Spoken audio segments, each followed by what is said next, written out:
lot of passion, to say the least. Proxy racks, though. Yeah, going up against a pool first from Lambo, so clearly very aware of that potential and not seeing the gas. Do you think Lambo saw what Cyril did last series and was like, you know what, I should just do that every game?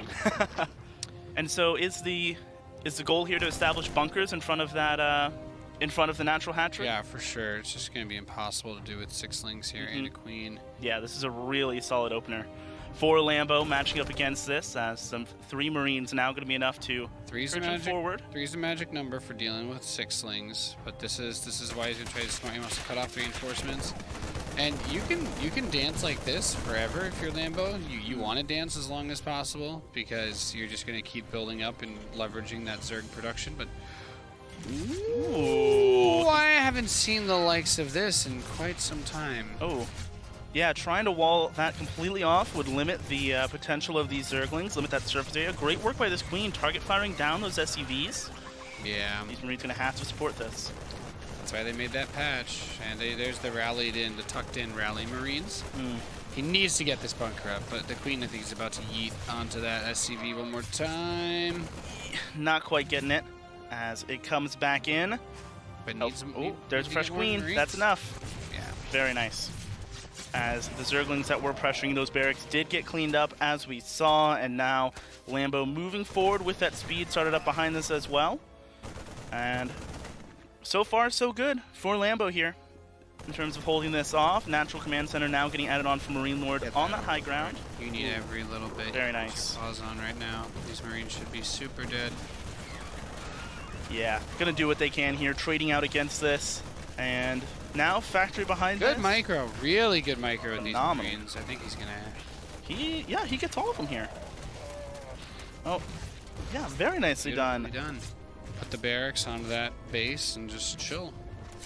He's got a starport going up at home. His own command center is on the way.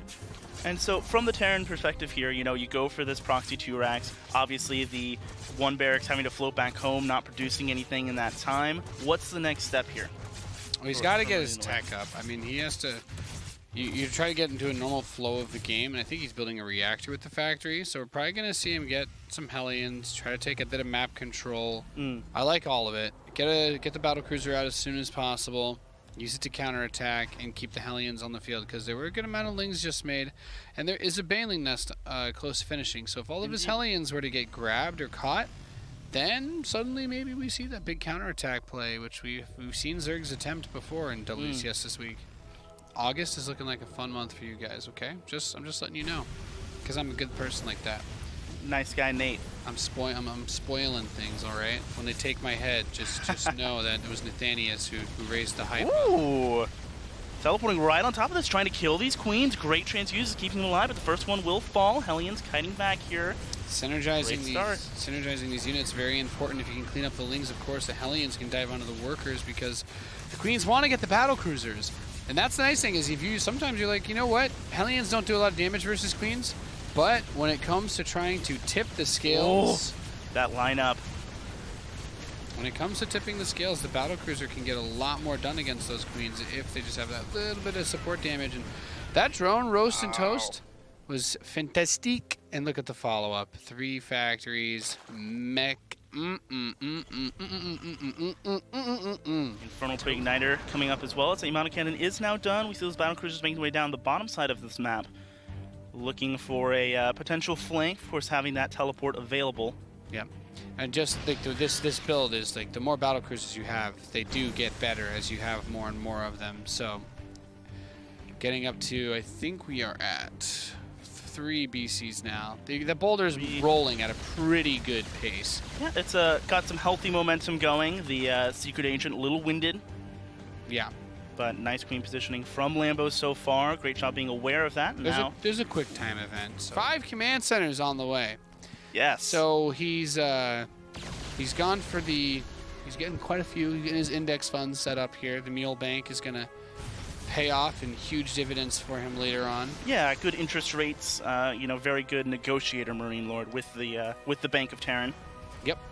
as these Battlecruisers continue to be mobile, heading up towards the top side, bringing those Infestors up as well. As the main armies start to clash again. The fact that there's no Corruptors and there's no Corruptors on the way, like if I was Marinelord, if I was Marinelord and I had full map vision right now in this scenario, this is exactly what I would do. You try to hit that top base, and as soon as you see the Infestors, like if you scan, I would Yamato these because it will cancel the Neural Parasite.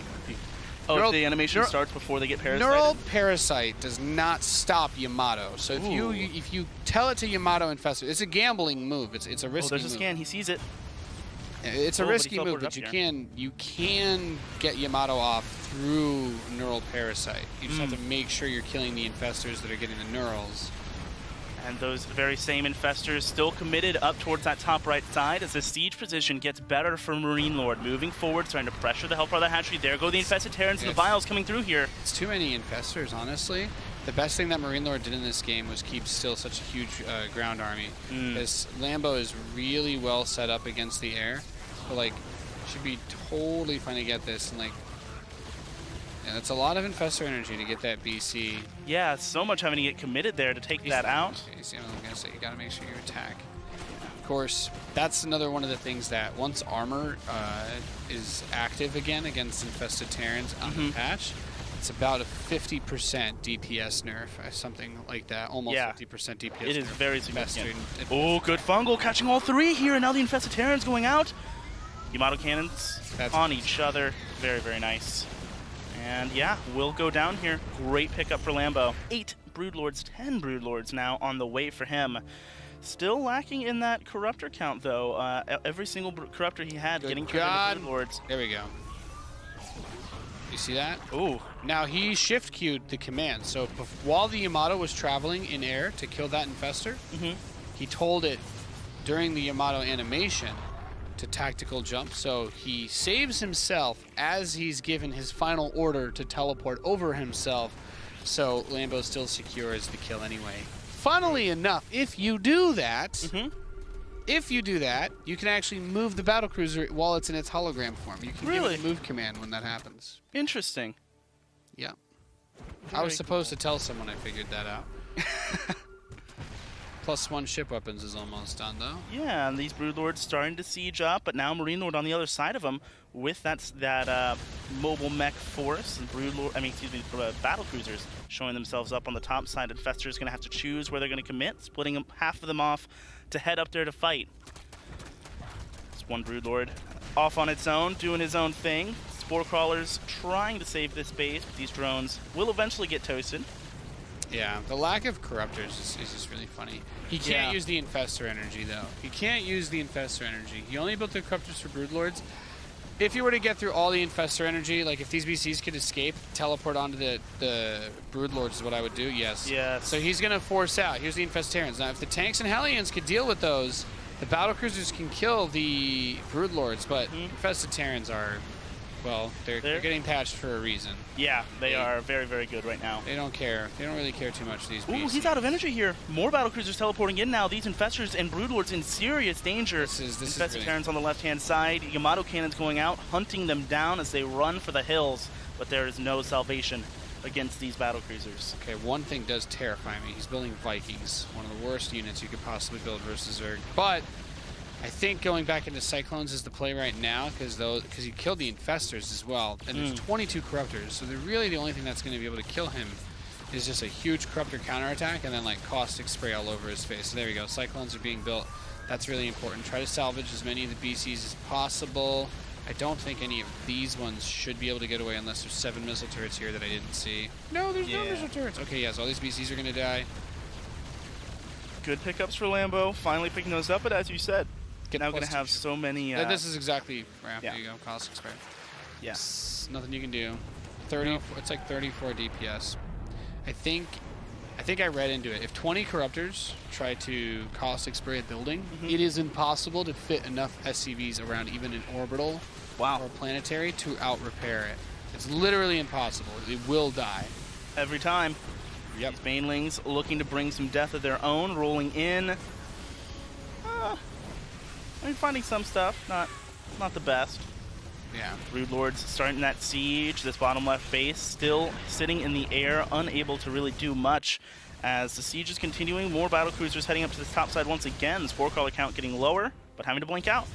Oh, Right on top of this, okay. This many Infestors, if they all... The fact that he didn't just use the Infested Terran bomb there, that's actually... Okay, well, you know what? Yeah, this changes everything. If he this had... is such a huge pickup. If you had dropped 8... So was that 7 or 8 Infestors worth of Infested Terrans underneath that while it's teleporting with no support units, I think he actually kills at least half those Battlecruisers right there. Yeah, I completely agree. Would have been a significant boon in terms of DPS. He should also get +3 ranged attack for his Infested Terrans.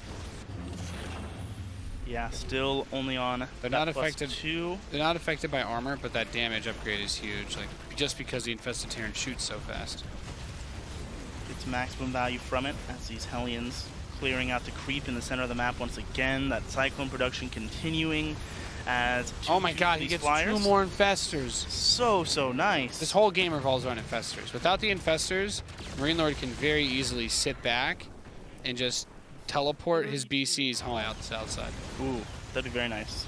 Especially because he'll have Cyclones to cover for him, but the ground army is on the way there. So. Yeah, and these Battlecruisers now making their way into the third base. They are just continuing to shred through everything. So many Lambos here. I correct my estate. Oh, the Greatest Fire as well. Okay, decent fungal onto a few of them, but the melee cannons already went out. Spamming teleport to get out. Oh my goodness. Spamming. Yeah, the Infested Terran doing hard. so much. There you go, and he Wow. does. He actually gets away with most of it, and there's the Infestor energy. Beautiful. Marinelord There's the Infestor energy, there's their lives. In that situation, there are so many Zerg players that I've played against that get really mad because they're like, well, I was chain fungling you, how'd you teleport out? I'm like, no, literally half a second of me getting a click off, and then it's it, you know? I can hear Artosis and No Regret is still pushing for that removing rapid fire. They were talking about that on In Depth the other day. You know what? It's funny that the technique that lets people kind of all be fast at something is the one that the old man doesn't want. I do think. I love you, Dan. Moving forward here, the Roaches looking for that catch. Oh, nice links around. Yeah. Catching quite a few here. Going to get some very nice damage onto these Cyclones. We could probably buff Marines if we made everyone go back to using ball mice so that they don't track as well and then you can't Marine split anymore. Then you go. Have them have a bunch of pauses in the middle of the tournament so they can blow on it and like clean out the socket. Yeah, exactly. So much fun. Why don't we go back to that? I don't know. Man. I don't know. But if we did that, then it'd be harder to micro Marines. They could give them +2 attack, and then the game would be more like Brood War. So the BCs are going around the south side. This hatchery is going to die. I love this. Battlecruisers for days, man. This is so nice. And Lambo is getting so restricted in terms of the amount of larvae he has available, not to mention the income here. Do it! He doesn't have to. You should really only ever Yamato Corruptors or Infestors in this situation. But you could dunk on the Hive. I like that he sends these 2 up first because they're gut checking for Infestors. Yep. Use your teleport. And sees them. Ooh, that's a big fungal if he can keep this going. Bile's starting to come down, connecting onto a few of those. Teleport. Get out. He's sticking around, Nate. Wow, he is fighting this straight up. There you go. GG. Marinelord does it. Game number 1.